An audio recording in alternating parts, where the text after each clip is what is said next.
It's funny because I see people that have just discovered me through Padam, and they go, wow, she did this and she did that. They've never heard of locomotion or can't get you out of my head, which is at once a little bit alarming, but also just amazing.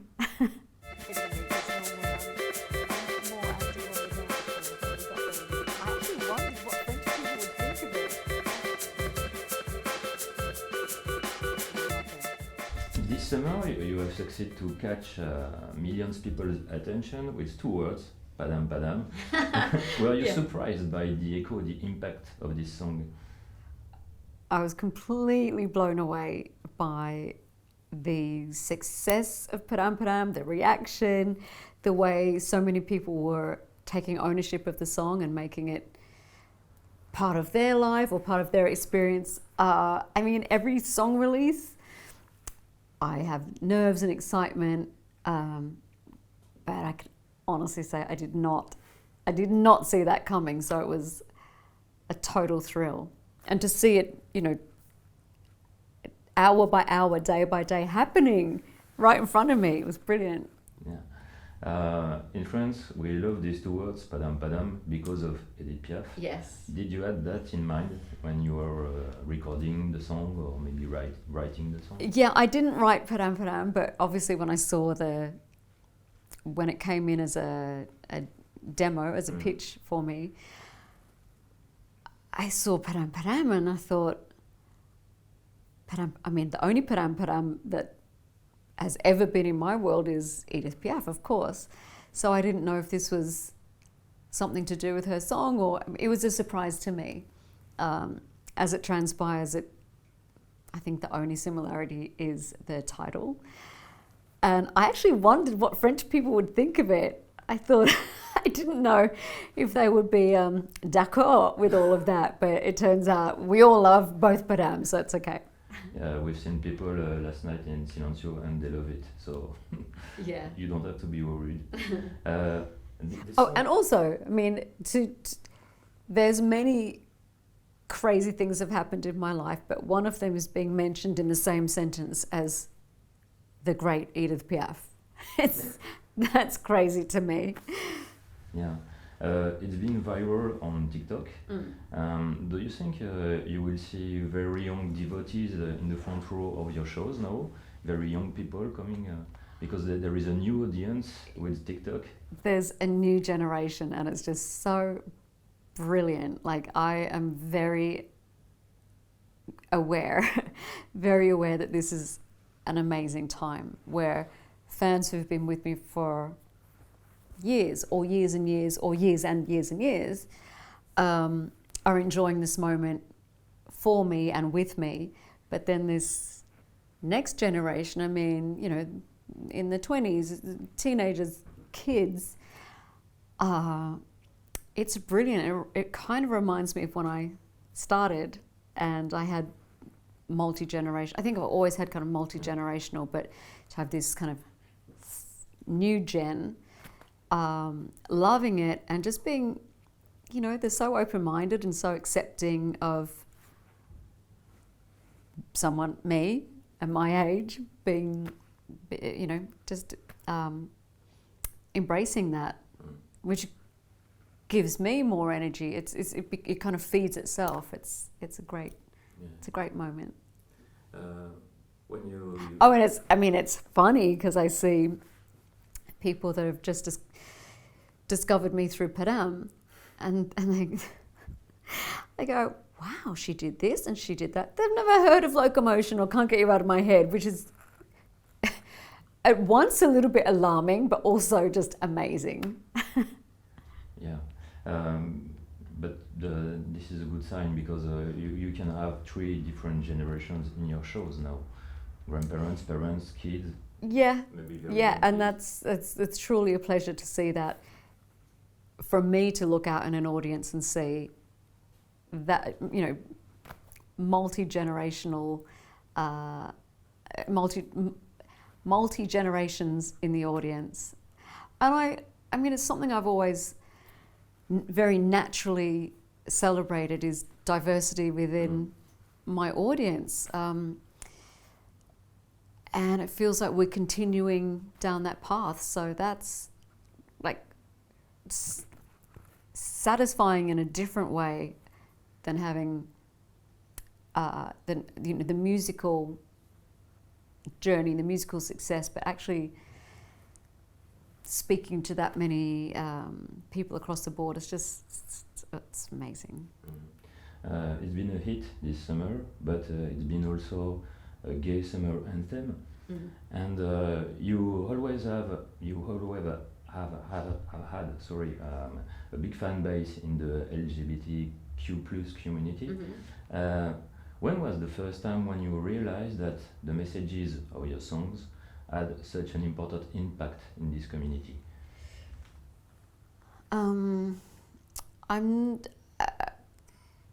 The first moment that I realized something was happening with like something really was happening was in Sydney, and I was there in Sydney, Australia. I was doing some promotion, and I think my manager had said there's a Kylie night down at the Albury on Oxford Street, which is the main strip that had the most famous gay clubs. And I'm pretty sure I said a Kylie night, like, what is that? And I learned that there were drags who were dressed as me. And of course I wanted to go, and he said, I don't think you're going. Like, he was a bit nervous about just the security there. But that's the first time that I remember it being that apparent that that there was this relationship and this support, and that there were many more Kylies out there. I've since been to drag shows, and I am the least Kylie there. I mean, I feel like I'm the impersonator because I just go quite kind of natural. I just rolled into this place, and I've got these like supersonic versions of me. Yeah, I definitely would not win the competition. They'd be like, you. No. And you were performing at the Sydney World Pride at the beginning of this year. Yeah. How was it?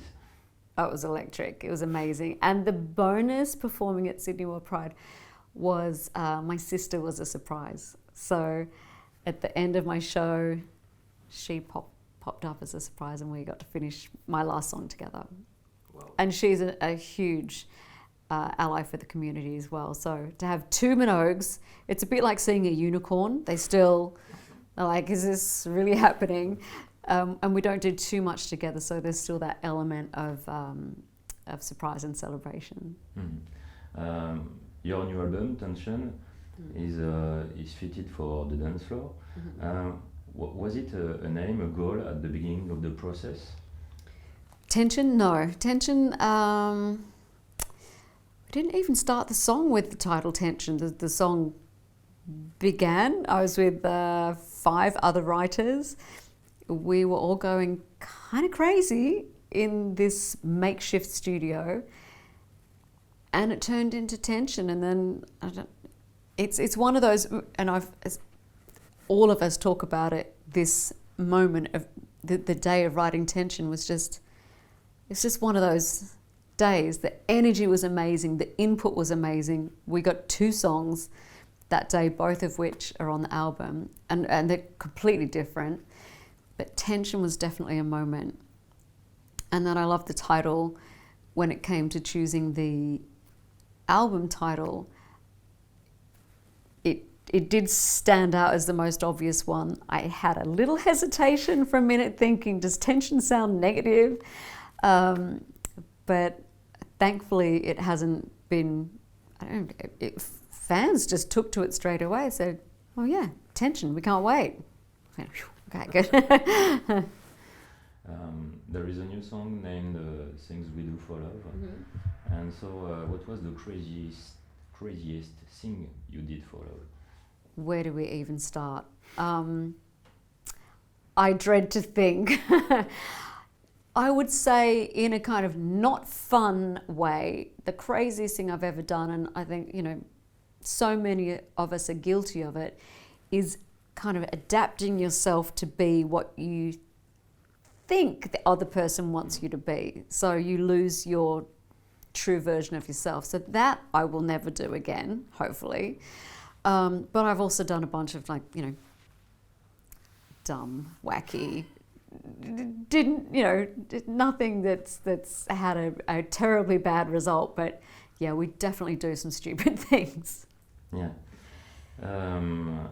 Yesterday at the Silencio, in our glasses there was your rosé and your prosecco.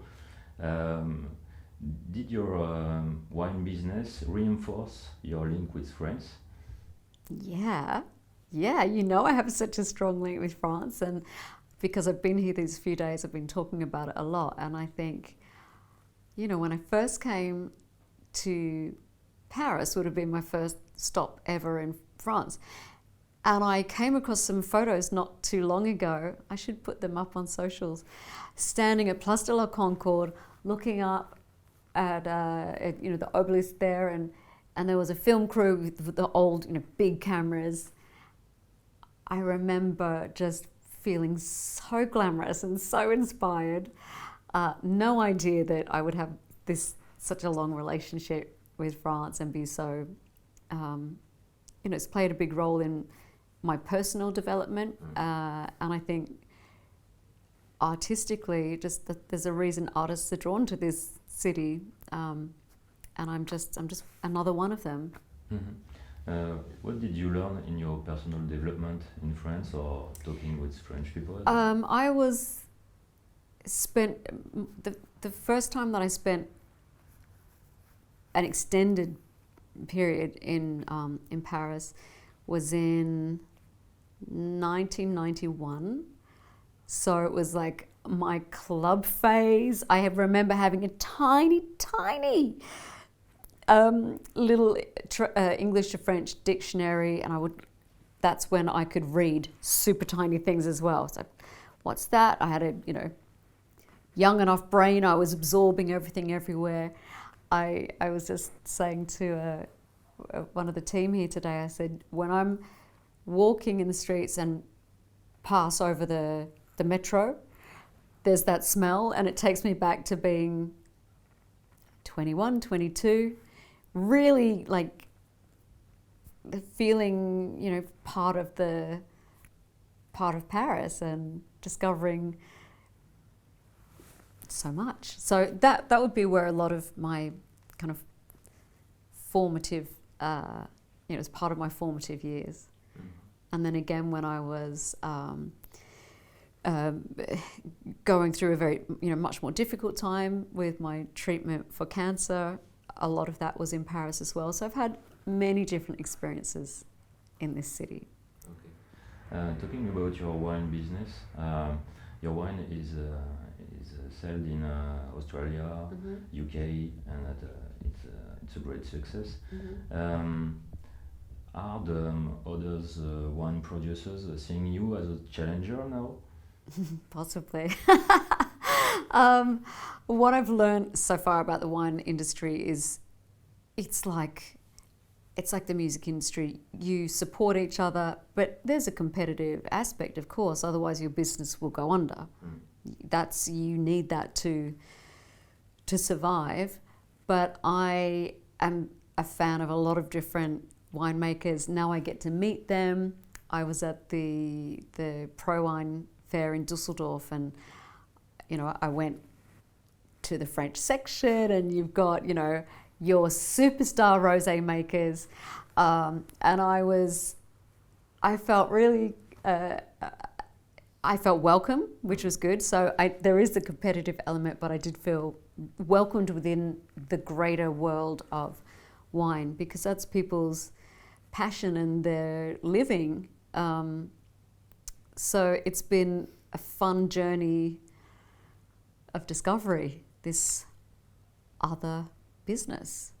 It's kind of, it's not a total holiday from music, but it's a change, and I think that's helpful for me. Are you spending a lot of time visiting in southeast of France,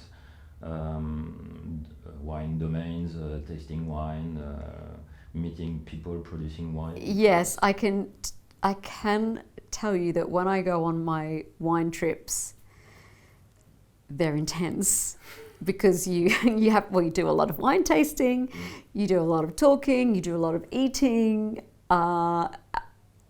They're fantastic, but I do come back 3 days later going, whew, I couldn't keep that up all the time. But yeah, like I say, I'm meeting amazing people, and their passion is contagious. Okay. I've read recently that if there was a biopic on your life, you would love to have Margot Robbie for the main character. Yeah, this story has travelled. I was asked, someone asked me, who would play you if there was a biopic? And I got in panic. I was like, I don't know. In my dreams, Margot Robbie, yes, I'm sure that's never going to happen. I'm a huge fan, and I have met her, and she was as radiant and delightful and smart and funny and everything you think Margot could possibly be. I think she's all of that and more. So yeah, I don't for one second think that's going to happen, but it'd be nice to think about. If and when it ever happens, the likelihood is it would be someone who's not so known. And you probably need to be a couple of different actors. If it was a biopic of my life, to be baby Kylie and middle Kylie and then a little bit older Kylie.